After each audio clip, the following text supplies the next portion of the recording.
Hello superstars, Andy Biggs here. Today I'm going to show you what I think is the most underrated yet useful basic feature of Microsoft Excel that you may not even be using. This is to refer to data by name in tables that you define rather than using cell formula all the time. Before we get into the technicalities of this, I'd like to tell you a story. Last summer, my eldest son got married and he and his now wife are big Star Wars fans. So when it came to the reception, instead of having tables with numbers on with therefore the names of people sitting around them, they actually made the tables have names. They named each table after a different planet in the Star Wars universe. We sat on top table on Tatooine. Now, that may not mean much to you, but after the reception, it got me thinking about how this works. Clearly not at the reception. It got me thinking about how this works with how we work with data in Excel spreadsheets. So often we refer to data by its coordinates, its cell formula. And this isn't how we work with people on an everyday basis. If you meet me and you know me, you're going to say, "Hello, Andy, how are you doing?" Not, "Hello, person standing 2 meters in front of me, how are you doing?" And if we can refer to data in our spreadsheets by name, it can make us have a much smoother journey with making formula work and spreadsheets not have errors. Therefore, let's look at how we can actually do this in Excel. Here on the screen, I've got some actual sales data. We have an account which describes that we have sales. We have a customer reference here, which customer we've sold to, which date, and the value of the sales. This is quite a common sort of data that we encounter.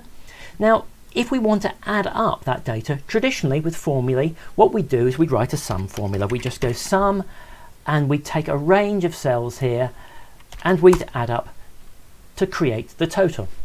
Now, I'm sure you've also been there where new data has arrived at the bottom of this. We've added data and the formula doesn't change because it refers to the bottom of the list when we created it. It doesn't add new data. This is often a problem we encounter. What we really want to do, if I go back here, what we really want to do is add up the sum of the value in the actual data table. Well, the underrated and underused feature of Excel I'm going to talk about today is to format data as a table. You can see here in plain sight on the top menu, there is an item to format data as a table. So if we just click into that table anywhere and then select Format as Table, it gives us some options for how it's going to look, but more importantly, it tells us what this table is going to look like. It automatically selects the range it can see for the data. It also works out there are headers at the top, which are going to be the names of the columns. We can click OK, and then when we come back here, we can see it's not only just formatted that table, but it's given us the option up here of having a name. So I'm going to call this Actual Data, which is what it is. I'm going to give it a name, and then we can refer to the names of those columns in formulae.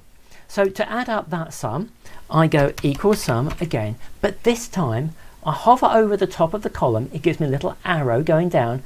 I click on that, and then miraculously, if you can see that, miraculously the formula comes up with sum, the actual data value. It's referred to it by name.